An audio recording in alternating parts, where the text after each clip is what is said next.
अस्सलाम वालेकुम नाज़रीन and welcome to the show है कोई जवाब। आज है कोई जवाब प्रोग्राम का खुसूसी प्रोग्राम है और ये खुसूसी इसलिए है कि हम यूजुअली बात कर रहे होते हैं सियासत पे और सियासी इश्यूज़ पे बात कर रहे होते हैं, समटाइम हम सोशल इश्यूज़ पर भी बात कर रहे हैं। लेकिन आज जो हमारे प्रोग्राम का टॉपिक है वो ख़ास इसलिए है कि हम शरई टॉपिक पे बात कर रहे हैं, दीनी टॉपिक पे बात कर रहे हैं और हमारा आज का टॉपिक है कि तलाक़ का तरीक़ा कार क्या है और जो मुख्तलिफ़ मकातब फ़िक्र हैं वो इस पर क्या सोच रखते हैं, किस नज़रिए के हामिल हैं। और उसके साथ साथ हम ये भी बात करेंगे कि हलाला क्या है और हलाला के हवाले से वो कौन सी सूरतें होती हैं या कौन से ऐसे हालात होते हैं जिसमें हलाला फ़र्ज़ करार दे दिया जाता है। नाज़रीन, कुरान में है कि अल्लाह ताला के नज़दीक जो तमाम जिन जिन चीज़ों को उसने जायज़ करार दिया है उसमें तलाक़ सबसे नापसंदीदा फ़ेल है। लेकिन उसके साथ साथ ये भी कहा गया है कि अगर मियाँ बीवी की इख्तिलाफ़ात हद से ज़्यादा बढ़ जाएं तो फिर अलग हो जाएं और उसी में उनकी बेहतरी भी है। ताहम इसमें हम फिर वही बात करेंगे, जो मुख्तलिफ़ मकातब फ़िक्र हैं वो अपने अलग अलग नज़रिया रखते हैं। हम तरीक़े तलाक़ पे बात करेंगे कि कौन से वो हालात होते हैं जिन पर तलाक़ होती है और कौन कौन से वो तरीक़े कार हैं जो तलाक़ जैसी जो एक नापसंदीदा फ़ेल है उसको करने में मुआवन साबित होते हैं। जो आज गेस्ट हमारे साथ मौजूद हैं, मैं पहले उनका तारुफ़ करा देती हूँ आपसे। हमारे साथ सबसे पहले मौलाना अनस मदनी साहब यहाँ पर मौजूद हैं जो कि अहले हदीस मकतब फ़िक्र से उनका ताल्लुक़ है। बहुत शुक्रिया मौलाना साहब ज्वाइन करने का। फिर मैं जाऊँगी मौलाना आसिम नेरवी साहब के पास और बरेलवी मकतब फ़िक्र से आपका ताल्लुक़ है। बहुत शुक्रिया मौलाना अल्लामा आसिम नेरवी साहब। और आखिर में जो हमारे तीसरे गेस्ट हैं उनका भी तारुफ़ कराऊंगी, मौलाना मोहम्मद अली हुसैनी साहब जो कि फ़िक्र जाफ़िया से ताल्लुक़ रखते हैं। बहुत शुक्रिया मौलाना साहब हमें ज्वाइन करने का। नाज़रीन, गुफ्तगू हम शुरू करेंगे। एक रिपोर्ट जो हस्ब रिवायत हम अपने हर प्रोग्राम में दिखाते हैं, उस रिपोर्ट का मकसद ये है कि एटलीस्ट जो आज का हमारा टॉपिक है वो वाज़े हो जाए और किन इश्यूज़ पे आज हम गुफ्तगू करने जा रहे हैं वो भी वाज़े हो जाए, हमारे गेस्ट पे भी और हमारे देखने वालों पे भी। देखते हैं रिपोर्ट, वापस आते हैं। शादी जिंदगी का अहम तरीन फैसला जिसका ताल्लुक सिर्फ दो अफराद या दो खानदानों से नहीं बल्कि आने वाली नस्लों से भी होता है। सिर्फ चंद दिहाइयाँ कबल बेटी की रुखसती के वक्त माँ बाप उसको वाज़े कर देते थे कि अब शौहर के घर से उसका जनाजा ही आना चाहिए, यानी बेटे की मौत कबूल थी लेकिन शौहर से अलहदगी नाकाबिल कबूल। उसे कुफ्र के दर्जे तक पहुंचाया हुआ है। लड़ाई चल रही है, झगड़ा चल रहा है, मिजाजों में मुआफ़क़त नहीं है, एक दूसरे को कोस रहे हैं, दिन रात का झगड़ा है, तलाक नहीं देनी। ये अहमकाना तर्ज़ अमल है, बिल्कुल अहमकाना, शरीयत की मंशा के बिल्कुल खिलाफ। यहां आप देखें कि एक तरह की तरगीब है तलाक की, तरगीब। वहीं ये तफर्रका, अब अगर वो मुतफर्रिक हो जाए, अलहदा हो जाए, सेपरेशन जो आप इस्तेमाल करते हैं, सेपरेट हो जाए, युगनिल्लाहु कुल्लम मिन साअतिही, अल्लाह दोनों को अपनी कुशादगी कशाइश से गनी कर देगा। मुसलमानों में तलाक के हवाले से तीन तरीक़े राइज हैं, तलाक़ बिदअत, तलाक़ हसन और तलाक़ अहसन। बर सग़ीर पाक हिंद में अहनाफ अक्सरियत में हैं जो एक मजलिस में दी गई तीन तलाक़ों को मुकम्मल अलहदगी तसव्वुर करते हैं। इस बारे में मुख्तलिफ मसालिक में इख्तलाफ मौजूद है। एक सही हदीस इब्न अब्बास रज़ियल्लाहु अन्हु वो फरमाते हैं कि मोहम्मद सल्लल्लाहु अलैहि वसल्लम के दौर में तीन तलाक एक ही मानी जाती थी। हज़रत अबू बकर के दौर में तीन तलाक एक ही मानी जाती थी। हज़रत उमर के पहले 2 साल के दौर में तीन तलाक एक ही मानी जाती थी, लेकिन उसके बाद हज़रत उमर रज़ियल्लाहु अन्हु उस सिचुएशन को देख के वो कहते अगर कोई शख्स 3 दे दिया तो 3 हो जाती है। तीन तलाकों का ये फायर या तो लोगों को मसलक की तब्दीली पर राग़िब करता है या हलाला जैसे घिनौने काम पर मजबूर कर देता है जिसकी मजहब इस्लाम में कतन गुंजाइश मौजूद नहीं। सुनन निसाई में ये रिवायत है, दारमी में ये रिवायत है, तिरमिज़ी में ये रिवायत है। लान अल्लाह, अल्लाह की लानत है उस पर जो हलाला करवाए और उस पर जो हलाला जिसके लिए हलाला निकाला जाए।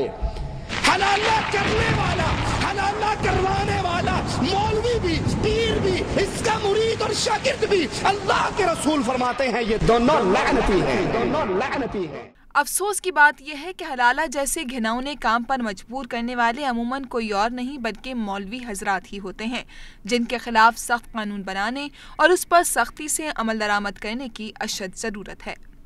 مولانا انس مدنی صاحب، رپورٹ آپ نے بھی دیکھی ہے. میں آپ سے یہ پہلے جاننا چاہوں گی کہ ہم جب طلاق کے طریقہ کار میں بات کرتے ہیں، کیونکہ طلاق ایک ایسا فعل ہے، ٹھیک ہے وہ ناپسندیدہ فعل بھی ہے، لیکن دوسری جانب یہ بھی کہا گیا ہے کہ تعلقات اگر اختلافات میں تبدیل ہو جائیں یا اختلافات حد درجے تک پہنچ جائیں تو بہتر ہے کہ الگ ہو جائیں. لیکن یہاں پر اس بات سے تو میرا خیال ہے سب کو اتفاق ہوگا، لیکن طلاق کے جو طریقہ کار ہے اس پہ اتفاق رائے شاید ہمارے یہاں نہیں پایا جاتا، کیونکہ لیکن طلاق ایک ایسا مسئلہ ہے جس میں ہم پروگرام سے پہلے بھی بات کر رہے تھے کہ نہ صرف جنریشنز پوری اس سے متاثر ہوتی ہیں بلکہ خاندان متاثر ہوتے ہیں. آپ فرمائیے گا کہ آپ اس مکتبہ فکر سے تعلق رکھتے ہیں، اس میں طلاق کا طریقہ کار کیا ہے؟ اعوذ باللہ من الشیطان الرجیم، بسم اللہ الرحمن الرحیم، الحمدللہ والصلاة والسلام علی رسول اللہ وبعد.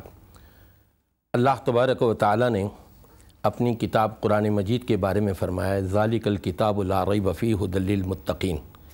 متقیوں کے لیے اس کے اندر اللہ نے ہدایت رکھی ہے. اور اسی کتاب میں اللہ تعالیٰ ارشاد فرماتے ہیں وَإِذَا طَلَّقْتُمُ النِّسَاءَ فَطَلِّقُوهُنَّ لِعِدَّتِهِنَّ. جب تم عورتوں کو اگر طلاق دو تو ان کی عدت کے مطابق دو. حضرت عبداللہ ابن عباس رضی اللہ تعالیٰ عنہ، صحیح مسلم کی روایت ہے، آپ فرماتے ہیں کہ ہر طہور میں یعنی ہر پاکی کے اندر عورت کو الگ الگ طلاق دی جائے، یہ ہے اصل قرآن و سنت کے مطابق.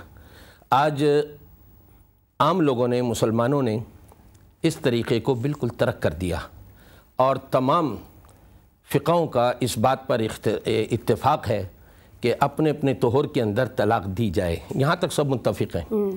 اب سوال یہ پیدا ہوتا ہے کہ اگر کسی نے ایک ہی وقت میں 2 طلاقیں دے دیں، 3 دے دیں یا 10 مرتبہ طلاقیں دے دیں، تو اس میں اختلاف ہے فقہا کا، علماء کا، کہ آیا وہ 3 طلاقیں ایک ساتھ دی جانے والی 3 شمار ہوں گی یا 1 شمار ہوگی.